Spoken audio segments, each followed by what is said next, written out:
रवि को horror game खेलने का बहुत शौक था। वह नई नई डरावनी गेम्स खोजकर रात में अकेले खेलता था। एक दिन उसे इंटरनेट पर एक अजीब गेम मिली, द कर्स्ड मैंशन। इसके बारे में कहा जाता था कि जिसने भी इसे खेला वह अजीब घटनाओं का शिकार हुआ। लेकिन रवि को डर नहीं लगता था। उसने गेम डाउनलोड की और खेलने बैठ गया। जैसे ही रवि ने गेम खेलनी शुरू की, उसके हेडफोन से किसी के धीमे धीमे फुसफुसाने की आवाजें आने लगी। पहले तो उसने सोचा कि ये गेम का हिस्सा होगा, लेकिन फिर उसे महसूस हुआ कि आवाजें उसके कमरे में भी सुनाई दे रही थीं। उसने हेडफोन उतार कर देखा, लेकिन कमरे में कोई नहीं था।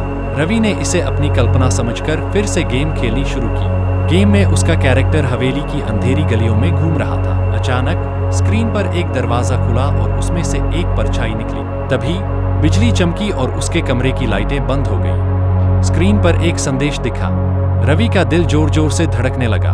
उसे अपने पीछे किसी के चलने की आहट सुन। उसने जल्दी से मुड़कर देखा, लेकिन वहां कुछ नहीं था। पसीने से तरबतर रवि ने कंप्यूटर बंद करने की कोशिश की, लेकिन स्क्रीन ब्लैक हो गई और उसमें दो लाल चमकती आंखें दिखने लगी। अचानक उसकी स्क्रीन से वही परछाई बाहर निकल आई। वह धीरे धीरे रवि की ओर बढ़ने लगी। उसके कदमों की आवाज अब असली में गूंज रही थी।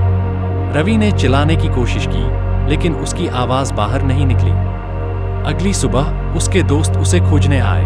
दरवाजा अंदर से बंद था। जब पुलिस ने दरवाजा तोड़ा तो रवि अपनी कुर्सी पर बैठा था, लेकिन उसकी आंखें सफेद हो चुकी थीं और कंप्यूटर स्क्रीन पर वही हवेली दिख रही थी।